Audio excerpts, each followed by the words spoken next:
All right, ready to dive deep? Today we're taking on the analects of Confucius. We're going beyond that surface level reading, though. You've brought excerpts from a scholar's analysis that I hear really digs into the text. It's incredible how much is missed with just a quick read through. This analysis really gets into the weeds with translating and interpreting the analects. It's like that game Telephone we played as kids, isn't it? Oh, absolutely. Except instead of a silly phrase, we're dealing with these huge philosophical concepts changing meaning over time. And unlike telephone, we can't just laugh off the mistakes. The stakes are so much higher with Confucius, right? Right.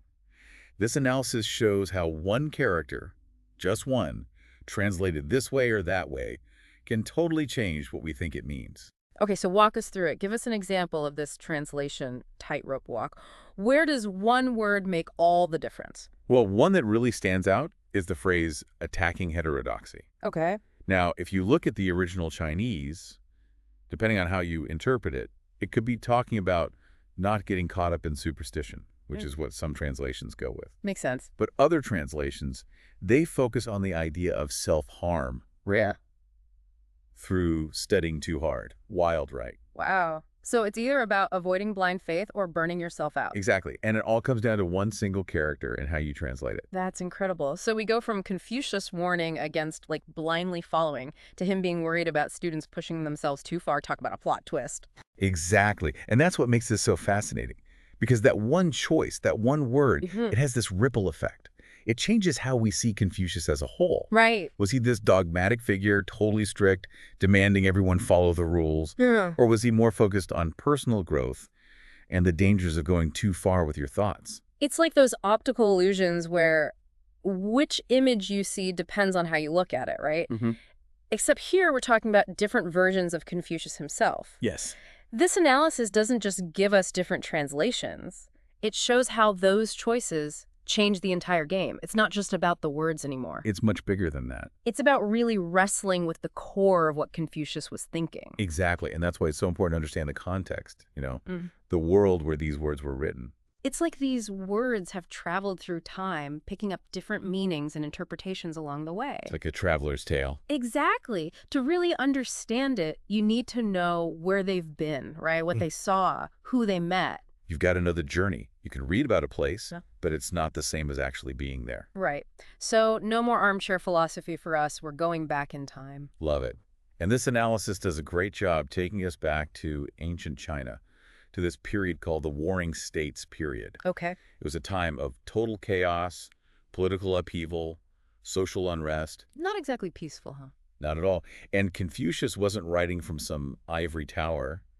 He was right there in the thick of it, seeing the effects of this societal breakdown firsthand. That really changes how you read his words, doesn't it? It's not just some abstract theory anymore. It's real life. It's him responding to what's going on right outside his window. Exactly. And this is where that historical context becomes so important. See, we think of Confucius as this traditionalist, all about rituals and respecting authority. Right, right. But the analysis points out this really fascinating paradox.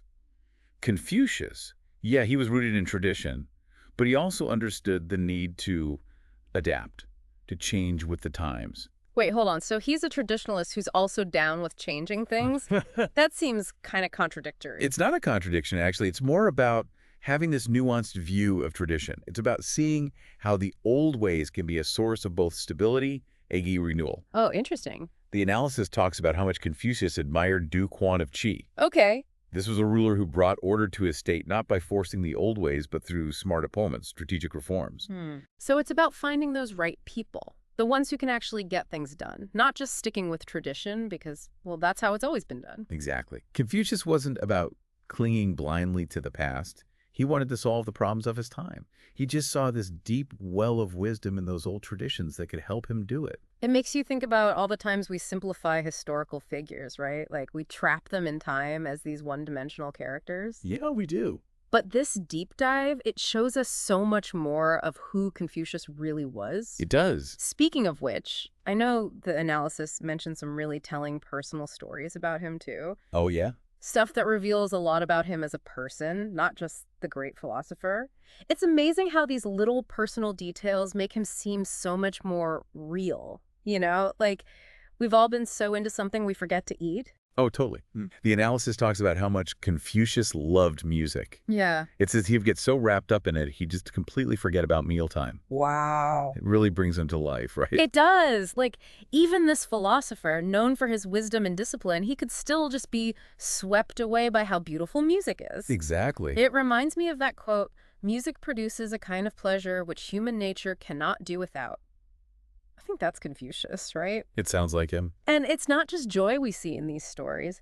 The analysis also talks about the sadness he felt when his favorite student, Yan Hui, died. Right. It's a side we don't always think about, but it makes those teachings even more powerful knowing they came from someone who felt things so deeply. Absolutely. Yeah. It drives home the point that the analects, they aren't just some cold philosophical ideas. They're coming from a real life, a life lived to the fullest, with all the ups and downs that come with it. This deep dive has been incredible. I mean, seeing how much richer these teachings become when you really dig into them, the translations, the history, those personal moments, It's a whole different experience. it really is. It reminds you that even a book as old and as famous as the Analects, it's not some untouchable thing. Right. It's more like a conversation, Yes. one that we're all invited to be part of. So it's not about finding the one right way to understand the Analects, is it? Not at all. It's more about appreciating how rich and complex it is and letting that spark your own thoughts. Find your own meaning in it. Exactly. Asking yourself,